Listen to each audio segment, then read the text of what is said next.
facing mounting financial stress. The Finance Ministry has now asked MTNL to take concrete steps to address its growing debt burden. There's going to be no fresh capital infusion on the table, so the focus is now shifted to asset monetization as the primary route to manage liabilities. Shrimi Choudhary joining us with exclusive details there. With rising bank defaults and continued financial strain, MTNL has been asked to outline a clear roadmap of its asset monetization plan in a time-bound manner.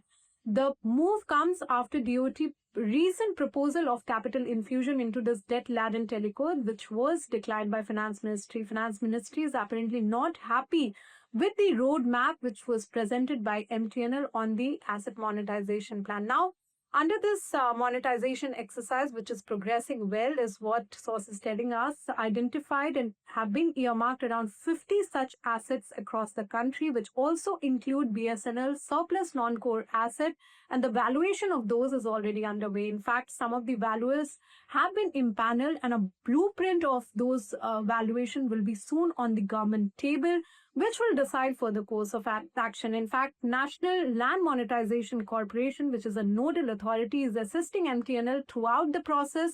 They are in talks and discussion with state and local authorities, understanding their issues, and they're helping in clearance of all sort of regulatory approval which is required to monetize potential asset. Now, if you remember, the total, dues towards lender is about 8,500 crore.